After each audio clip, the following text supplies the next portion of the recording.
we are off to the races, hopefully. Okay, we hope so. We're not sure how this is going to go either. It's been rough.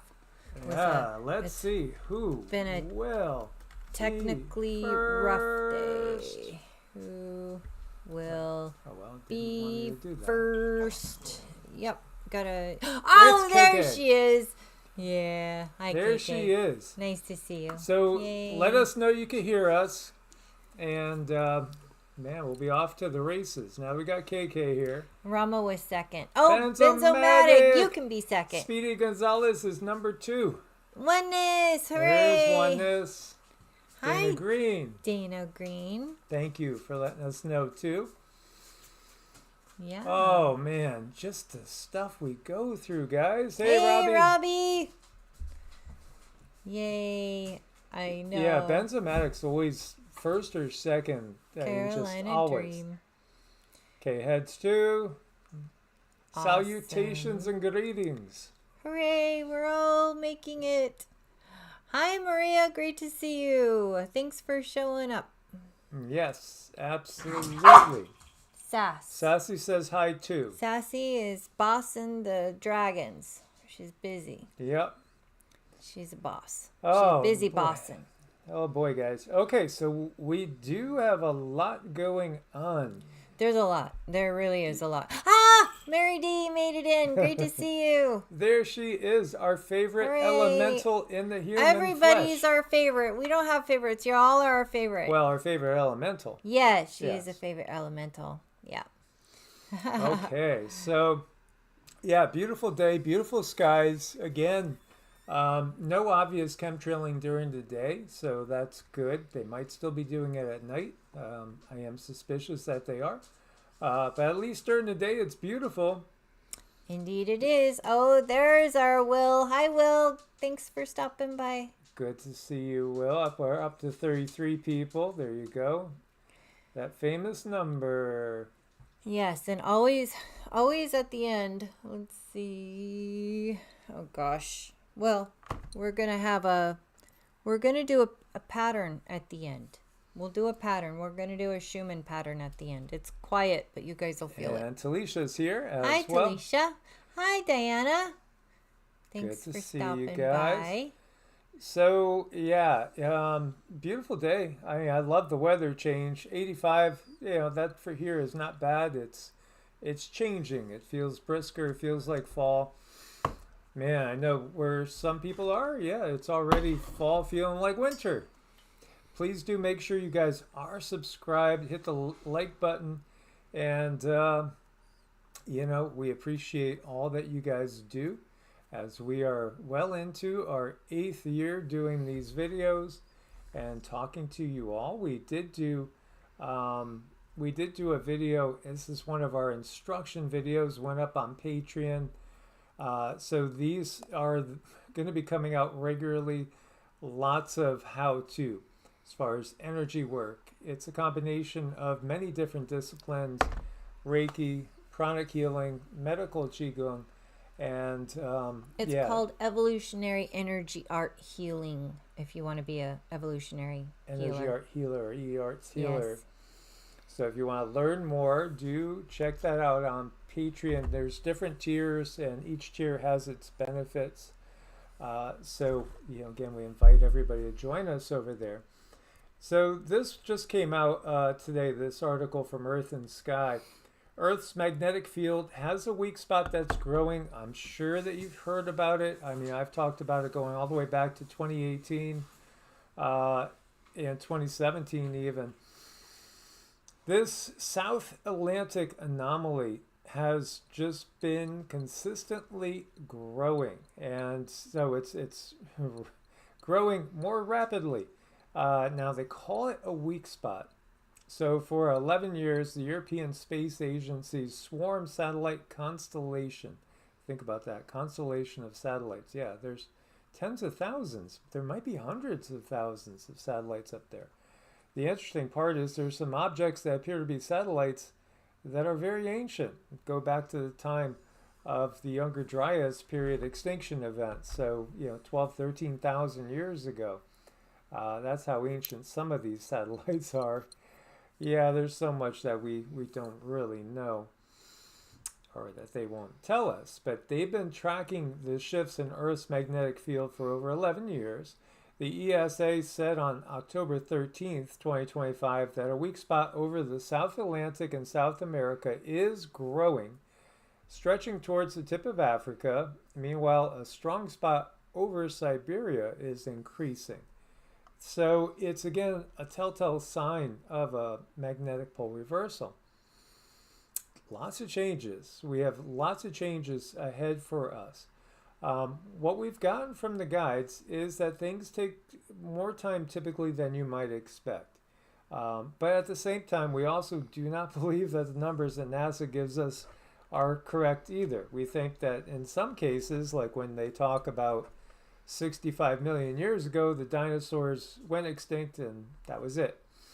We don't think it was anywhere near 65 million years ago. I think it was much more recent than that. And we don't even think dinosaurs are exactly how they explain it either.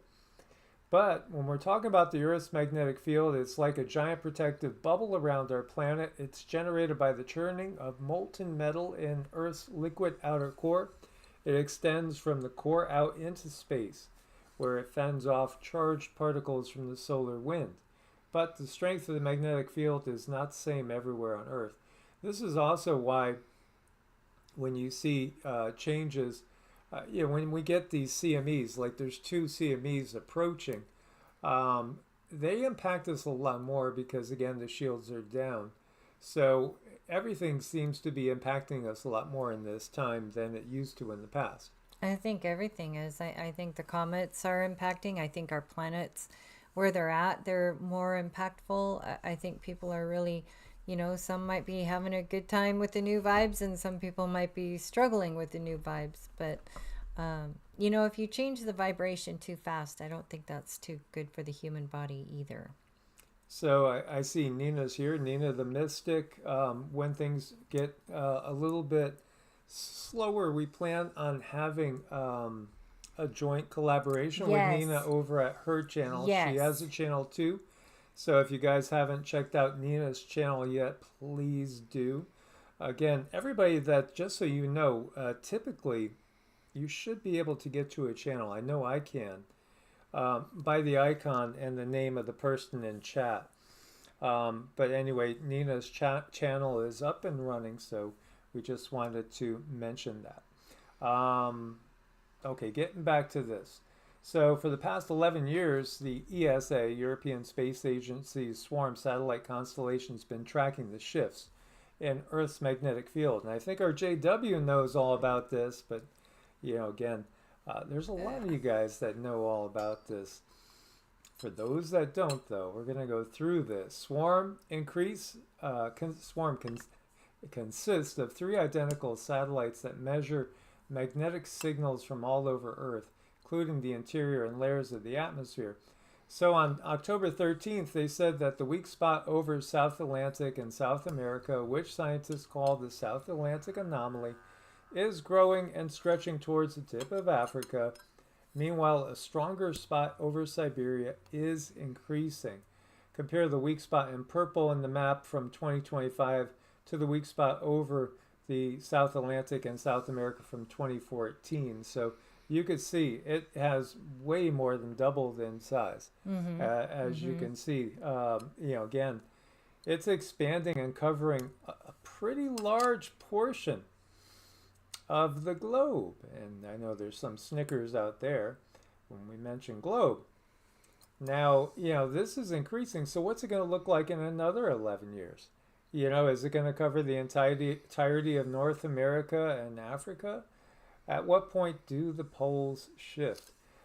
Scientists have known about the weak spot since about 1958. So it's been around a long time. So we could see if they've known about it since 1958, look at the last, just period of 11 years.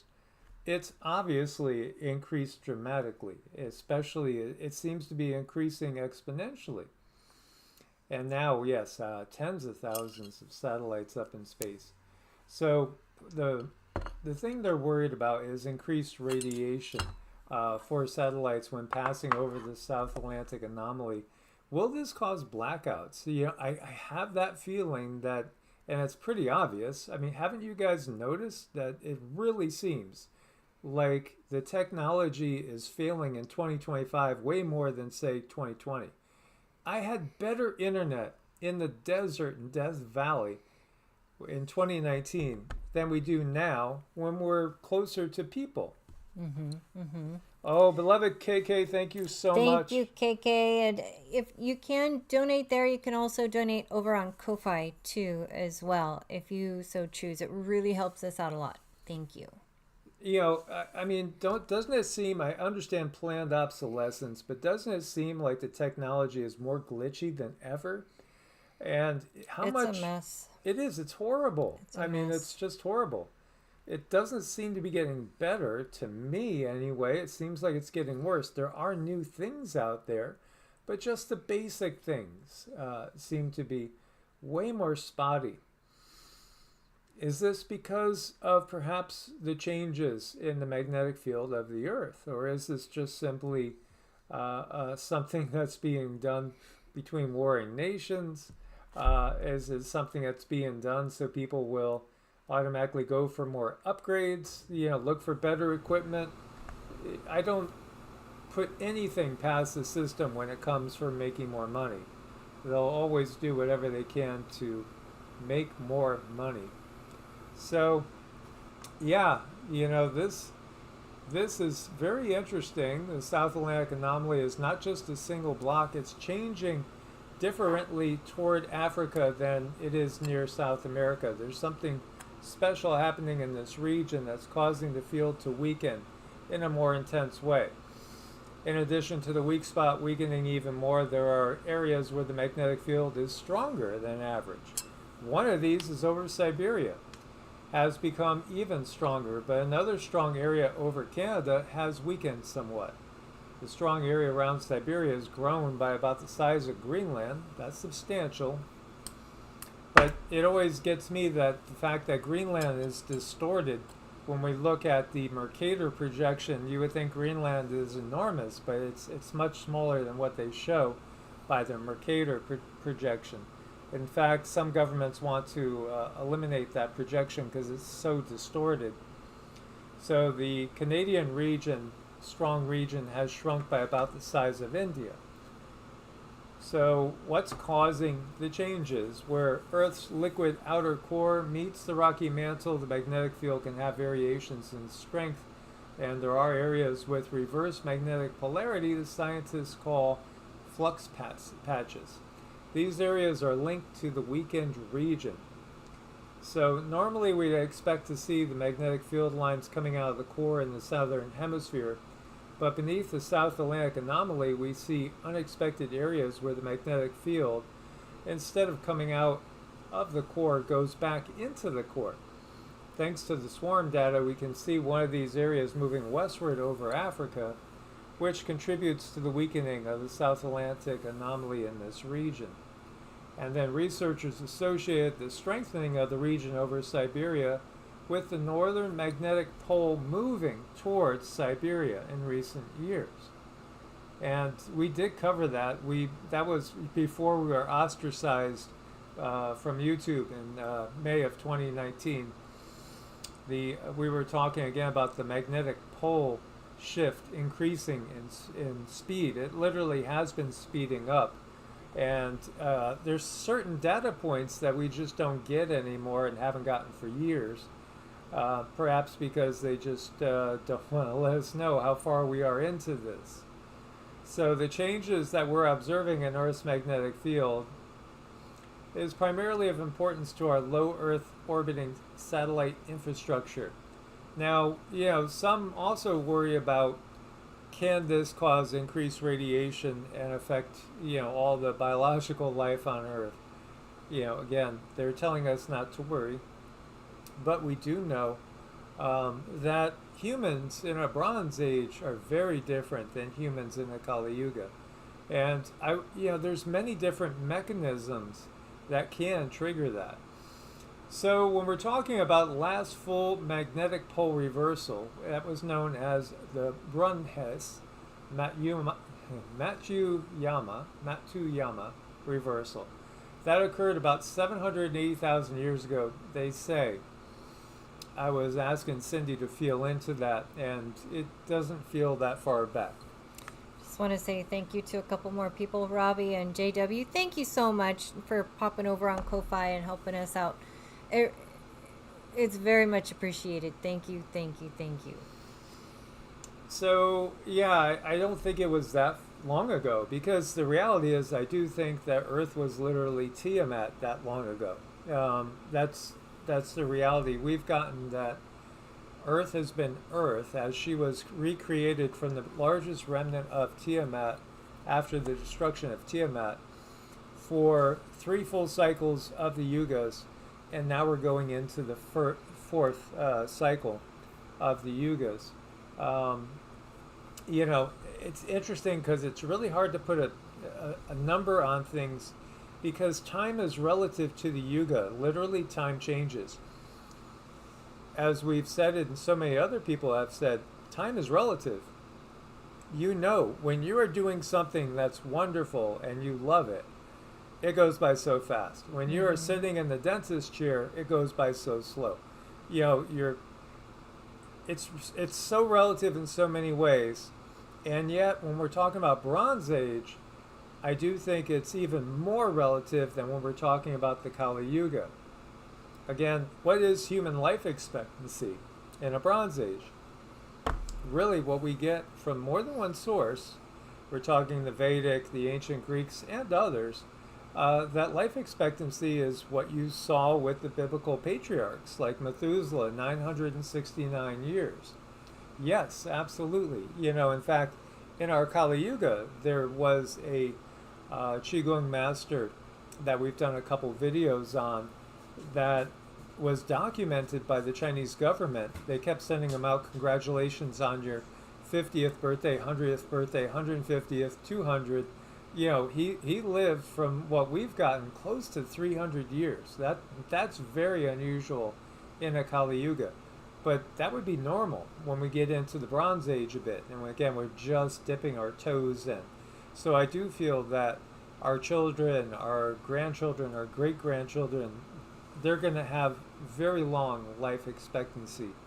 Especially, I mean, as long as they don't go along with what, obviously, the Dark Matrix recommends. Yeah.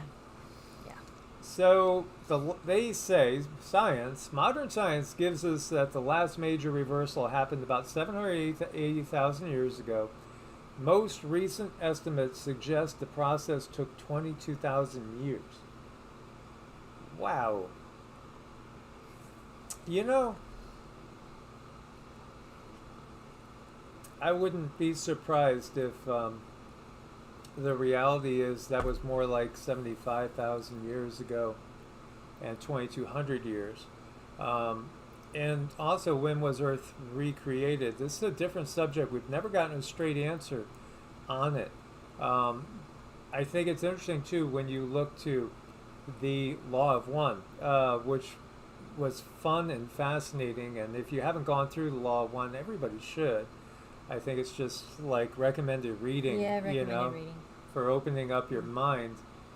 They do have it on tape, and you could just listen to it. So I listened to it for like every night for a long period of time, as there's a lot of material there. And this is before Cindy and I were together.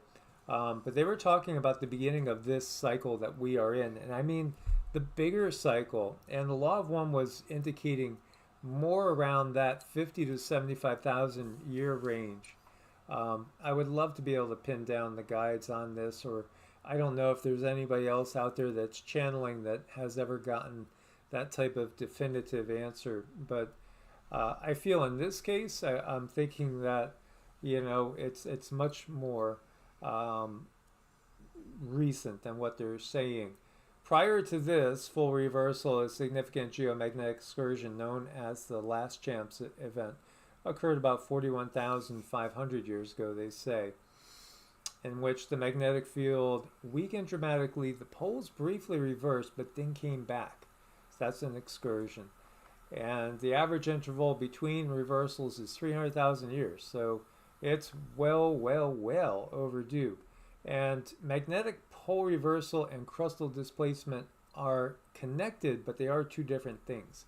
But the thought is that the Earth's crust slides over the mantle till it rotates 180 degrees from its current position, then stabilizes in the new position.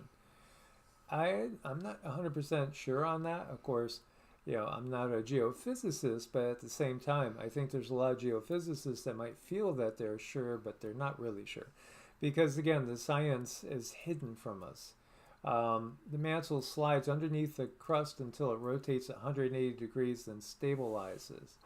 The pole shift hypothesis is not supported by the scientific community, according to this Yandex note.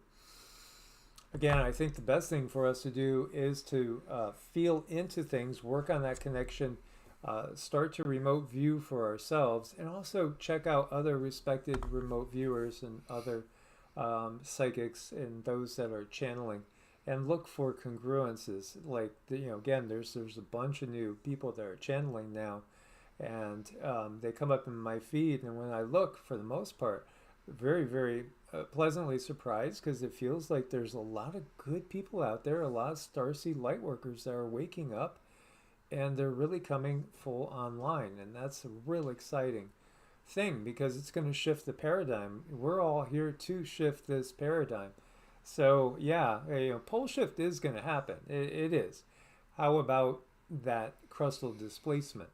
I think it's likely, and to what degree are we looking at? And how quick? Because again, I think, there's this thought that things are going to happen. I mean, many people thought that it was going to happen in 2012. And there's even the line of thinking that we all died in 2012. Some believe that. Well, there's we're been on a different parallel timeline we're on a now. different timeline, on a different parallel. There's been some interesting movies, that bring that up, that, you die and you don't really know you're dead, and there's those things too. So, I mean, I think there could have been a time split at that time. I really do. I lost some very people that were super close to me in my life during that time, like right on the nose. And that was very devastating. And that put into effect a whole slew of different things that happened after that, because my whole line of thinking absolutely changed when things happened to people that I loved that weren't supposed to happen, because we were doing all the things that we were supposed to do. And after that, I started questioning everything. And I think 2012, a lot of people had a huge awakening. And I know we had another one in 2019. I believe we had one in 2021, and I believe we're having another one in 2025. And Jupiter is very strong. And whenever Jupiter is in strong positions, I notice there's more awakenings. So JW sharing his wisdom there. Again, reversals may not necessarily be instantaneous. Estimates for how long the reversal process takes vary, and some say thousands, others propose shorter. Yeah. There are some that think it could be very quick, not like instant, but very quick.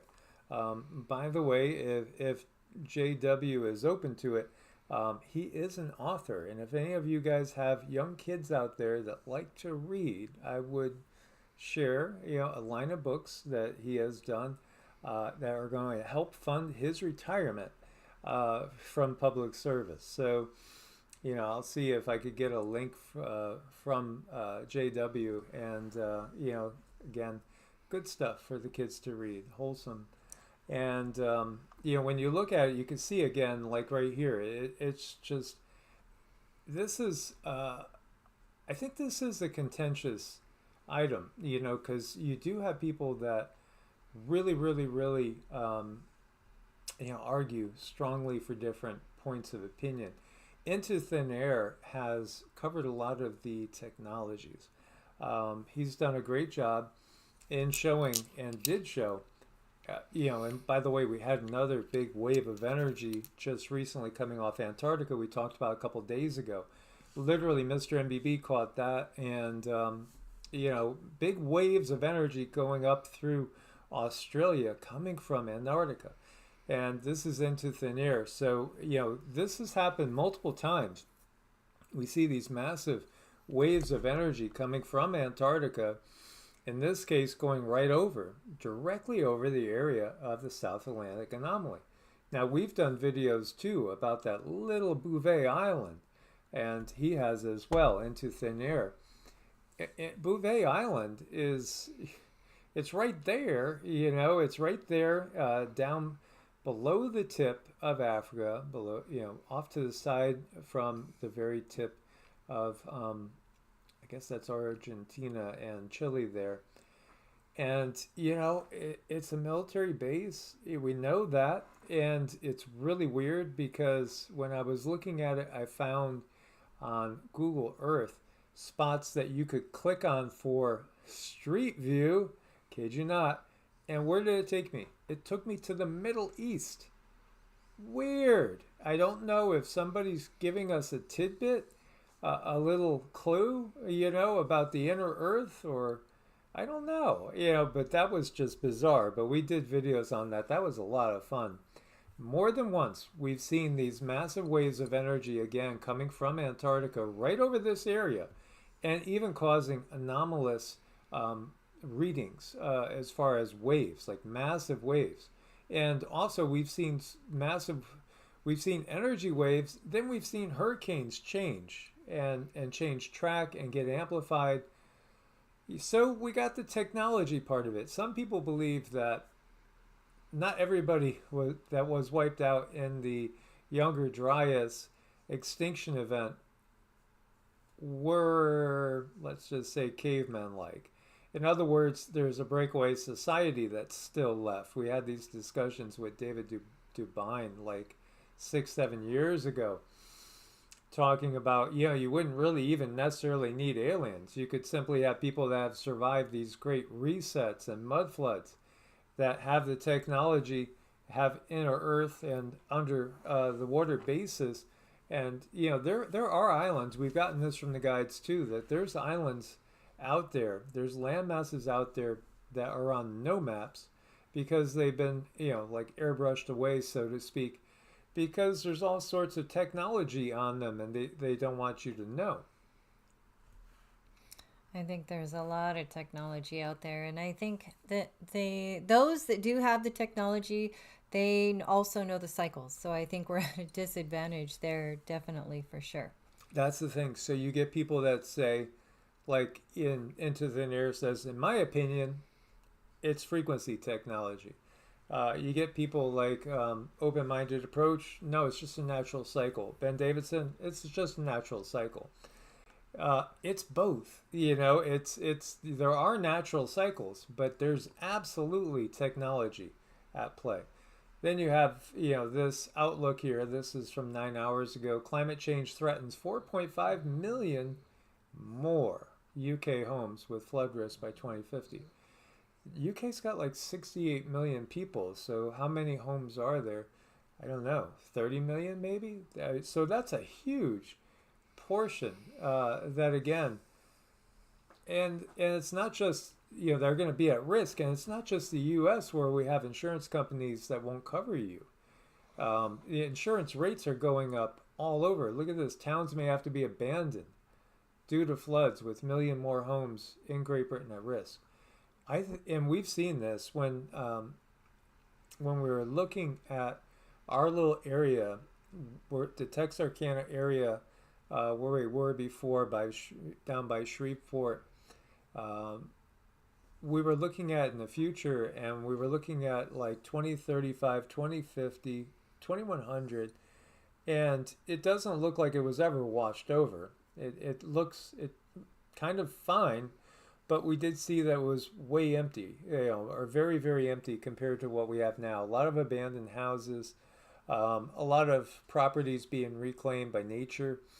Down in the deep south, it doesn't take long to totally overrun, structures when Mother Nature has a chance. So, I think, as it says here, towns may have to be abandoned, entire towns. Yeah, we're in big changes right now, big changes. But again, this is not for fear. This is just for preparation, so you know what's going on. Well, I think it always softens the blow, when people are prepared and something big does happen, even if it's not right where you're at least you have some idea. I think one thing that might cause a lot of trauma is when you get hit with information from left field and it's devastating. It's totally devastating. That to me can cause more trauma than it can if people know what might be coming. I see our Anna says but people have been weird today. There's that whole thought that people are not thinking clearly, and yeah, technology can definitely interfere with our thoughts, especially people that are energy sensitive. But there is the thought that if we go through a magnetic pole reversal, everybody might be memory wiped. That's something that has come up too, by certain sciences saying it definitely could affect your memory. Well, if it crosses all of our wires, quite literally, because we are electric beings, I mean, what would that do? Could very well create some pretty big problems. Just think about it. If your electricity in your house, gets zapped and all the wires get crossed, it could just very well shut down, Yeah, or absolutely. blow a fuse, or 2 or 5 or 10. So and so Anna says, could we with our frequency turn this around and protect us? Yeah, absolutely. And that's what we were saying. Hold your frequency. Literally, if you're in the center of a storm, in the middle of an earthquake, whatever the scenario is, visualize yourself protected in a cocoon of either brilliant white light or golden light. You can call on the elementals, the nature spirits to help you. You could call on, again, whatever guides that you have. We would go through, a big list of ours. And, that's the first thing we do whenever it feels like the weather's getting scary, tornadoes. We just do mantras, and we put our intention out, and we envision ourselves encircled and our property encircled in light. So that definitely has, I think it's helped us. We've had times when we watched a tornado form directly over our tiny little 1,900-pound trailer. When we were camping for that's how we were living for a while. Now, send prayers down to Mexico. You have over 120 dead and missing, 100,000 homes damaged. 100,000 homes just from this one, this one cycle of storms here. That's enormous. Destroyed infrastructure, prompted large-scale rescue and relief operation involving the Mexican Armed Forces and Civil Protection Units.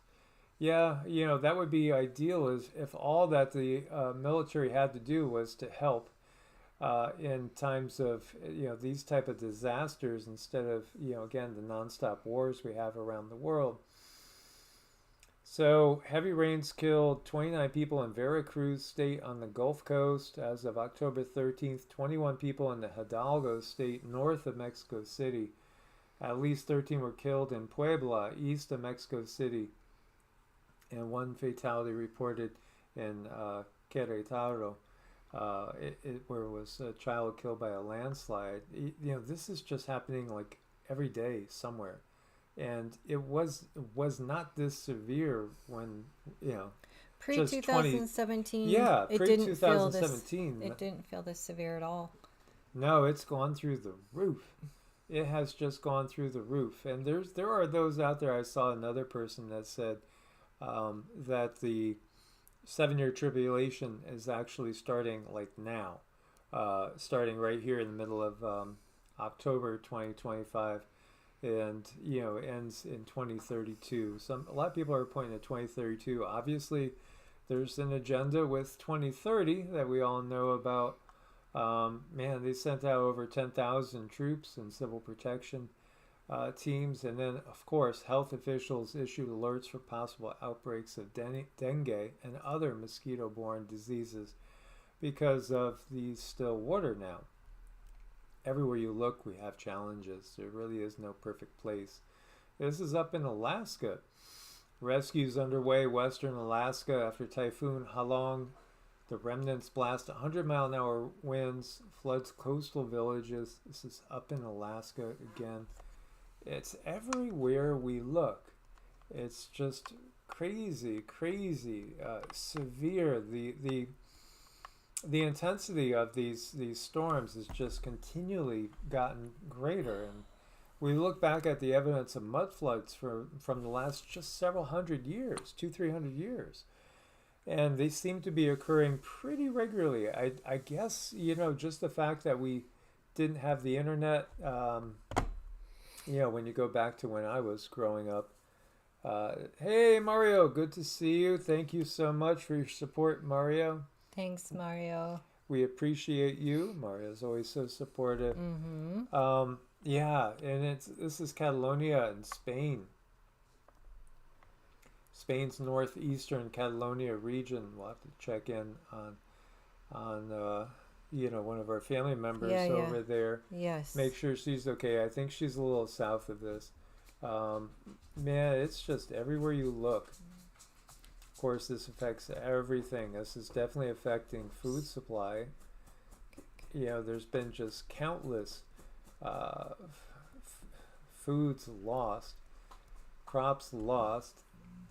Rare October storm prompts rescues and tornado warnings from central and southern California as well. And of course, massive flooding down in Arizona as well. Again, the desert areas can be very, very deadly.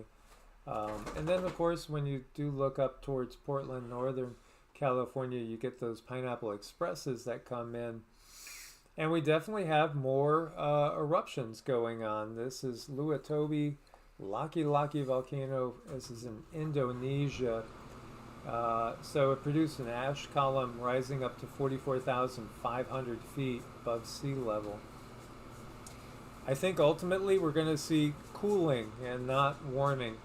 But yeah, absolutely. Climate change says it all, because the climate always changes. It never stays the same. As we had mentioned, there's multiple CMEs coming in towards Earth, expected to impact between the 15th and 17th. So, again, you might have some issues with your own system, because it certainly affects some people. It does us. We feel it when these energy waves come in. And then, of course, technology, and then also the likelihood of earthquakes. And let me just bring up the earthquake map, see if anything's happened in the last hour or so. Look at the largest first. Now, relatively quiet. The biggest quake out there in the last 24 hours is a 5.5 in the Philippines, and a couple others in the 5 range. There is one up here, as you can see, up on the, just below Montreal, right on the border of Vermont, New York, and Canada. Not a large one. And you do see some along the St. Lawrence River. Now, how about this one? A great wave is rippling through our galaxy, pushing thousands of stars out of place. Okay, so if it's pushing stars out of place, obviously it's pushing the planets with the stars and the beings that are living on these planets by the stars out of place. I wonder how that is affecting all these different civilizations out there, because they are out there. At least that's part of this new era where people, the majority of people, recognize that, no, we're not alone. There's other societies out there. Of course there are. It's always boggled my mind how people could think that this is it, we're it, there's nothing else. Very short-sighted in my view. Yet at the same time, this giant wave, what's up with it? Well, scientists don't know what triggered it, but it is like ripples in a pond, and I think that's a huge cue. Because, I saw a post today on Twitter where somebody was saying, the fact that space is not a vacuum. Space is more like an ocean, and that is exactly what we've gotten from the guides. It's more like an ocean. So when you think about this huge wave out there rippling through, pushing billions of stars in its wake, it makes sense. It's a wave. What caused the wave? Literal wave. That's interesting, and literally it is like ripples in a pond. It's affected between 30,000, well, I should take it back, billions of stars. It affects stars between 30,000 and 65,000 light years away from the galaxy's center. This is what the European Space Agency said in a statement. So that's a big percentage of the Milky Way. Now, we're also way out there on the fringe of the spiral. As you go towards the galaxy's center, it's jam-packed with stars. So probably some of the more ancient civilizations, cultures, are there and closer to the galaxy's center. They might have, they could have millions of years on us, billions of years. Astronomers don't know what started this, though. Could have been a past collision between a smaller dwarf galaxy again, but they do know that it is making its way outward. So at some point in time, it'll impact us. But, again, how long? And when they talk about the fact that our Milky Way galaxy is 100,000 light years across, again, I'm not sure I buy exactly their span of time per se. It is really interesting to think about because, it's just like water. If you have things sitting on top of water and a wave comes, obviously they move. So this is what we have in outer space. It's like a liquidy type of material. Very interesting. Yes, oneness. My ears are ringing too like crazy. Absolutely. Sometimes, too, the guides will speak with me and they'll speak in that, like one ear will start to ring like real loud out of the blue. And if I could decipher the pitch better, I'd understand. But I look for whatever pops into my mind. And Cindy's the one that, kind of taught me that. It's your first impressions when the guides are talking to you. Sometimes they will do things like, make your ears pop, or all of a sudden you'll have a high-pitched squeal coming in your ear. It's because they're talking to you. They want to tell you something. They're trying to. So, you want to listen in different ways. You want to listen through music, through people, just through other modalities. Good evening, Claudette. I hope it was a good day at work. Look, we have Australia, a couple Australians in the house. Rosemary and this one. Oh, yeah. Sea Jazz Oz. Yes. Our Aussie friends. Our Aussie friends, people from all over. That's really fun. Now, we were talking about Betelgeuse and saying, there were some people that said that it erupted and exploded supernova. But, here, this new study that just came out says that Betelgeuse ain't alone. It's actually a binary star system. So apparently it's still there. Now, Betelgeuse is enormous. Where was the numbers? It's 700 times the size of our sun. 700 times the size of our sun. And it's thousands of times brighter than our sun. That's enormous. And this thing is going to supernova. Well, it may have already supernovaed. Again, it's that time relativity thing. It does have a 6-year cycle of brightening and dimming, which could be partially, at least partially, if not totally, because the fact that it is a binary system. So, they're not sure whether we're talking about a white dwarf or what type of star the secondary star is. But, Betelgeuse itself is just interesting. And, of course, literally, Beetlejuice. It's literally what it translates to. So binary star pairs are typically thought to have similar masses. But Betelgeuse is estimated to be 16 or 17 times the mass of our sun, while its companion is 1 solar mass or smaller. So that's a huge, staggering ratio that again points out to scientists not knowing what they're talking about. Basically, they got to rewrite the science yet again. Now, Arab scholars may have noted supernova back in the year 1006 and 1181. You know, it's interesting when you see some of the things that have been given to us from these different eras. Now, some literally artwork, again, showing different constellations, other writings. And, you know, there's, as we have shared over the years, many references to bearded stars, again, things that we take to be comets, but also things that seem to be ships. And here, you know, they're talking about, let's see, where was that one? When Abu Rakwa rose in revolt, a star, Kaukab, with a tail appeared. It shone like the moon, with brightness and gleam. Its light strengthened and increased, so long as Abu Rakwa's cause got on well, and became ominous. The star remained some months, then its light dwindled and gleam faded away. So, you know, this is again talking about historical events or a revolt. And, you know, is it the blessing of the gods? Is it literally extraterrestrials showing up and wanting one side to win? Is it a comet? Is it a ship? Or was it a supernova?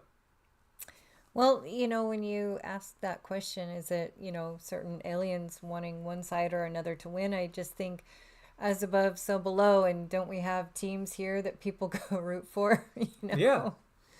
So, yeah. Yeah, absolutely. You know, again, you think of Moses having his battle with, you know, the other priests and stuff, and, you know, throwing the staff down and turning into a snake and everything. You know, there is magic being used in the with your Old Testament, or is it technology? Yeah. Doesn't that change It shape? does, yeah. Maybe it that was can. just a form of graphene Maybe stuff. he had a graphene staff. He had a graphene staff, maybe. Wow. And then he had Neuralink in his head, and then Neuralink. he just told the staff, So, yeah. turn into a snake. True story. I bet you that's true. So, yeah, certainly a comet could fit the description, but it's rare that you get a comet that's bigger and brighter than the moon. BS is complaining. I do remember a comet in the 90s. I forget which one it was. It was spectacular. You know, man, we were hoping to be out there in the West and have a good view of some of the comets at some point in time in the near future. That would be so exciting. So, you know, it's again, there's a lot of other records, Chinese, Japanese records showing this. I mean, there's ancient Greeks talking about it. The Hindu scholars have also made note. And of course, you got the three wise men, you know, that whole tale. Meanwhile, U.S. Air Force nuclear-ready bomber spotted over Texas on a secret mission. Now, this flight went from, it says Shreveport, Louisiana. It came out of Bossier. There's a military base in Bossier. There's B-52s over there. We know that ourselves firsthand. It went up through Arkansas, Oklahoma, and was last seen flying over Texas. I've taken photos of these. And, you know, when they pass directly over us, very low at times, going back into land. So, you know, I don't think this is something to worry about because these are routine. They do, again, pop up and make their routine, you know, the B-2s and B-52s, the nuclear bombers. It's nothing to worry about there, of course. There is a lot going on out there in the world. 6 killed after the U.S. strikes another boat off the coast of Venezuela. Wow, yeah, the war on drugs, the war on crime, or is it the war for Venezuela? You know, there's, again, they've been preparing for invasion. There's an awful lot of forces over there. And, you know, at the same time, we have Putin saying that it's a shame that Trump didn't get the Peace Prize. Well, we'll watch. I think every day that goes by that we don't have World War III officially setting off, it's another day that we're really, really pushing into a totally new paradigm. And yeah, maybe we can shift through this without having to go through a WW3, because none of us want to see that. And we'd like to see what this news article is. Let's see. We here. would. That would be nice. Well, This was talking about a ground stop alert issued for Austin Airport. Why? Not enough staff. This is Austin, Texas. They actually stopped because they didn't have enough staff.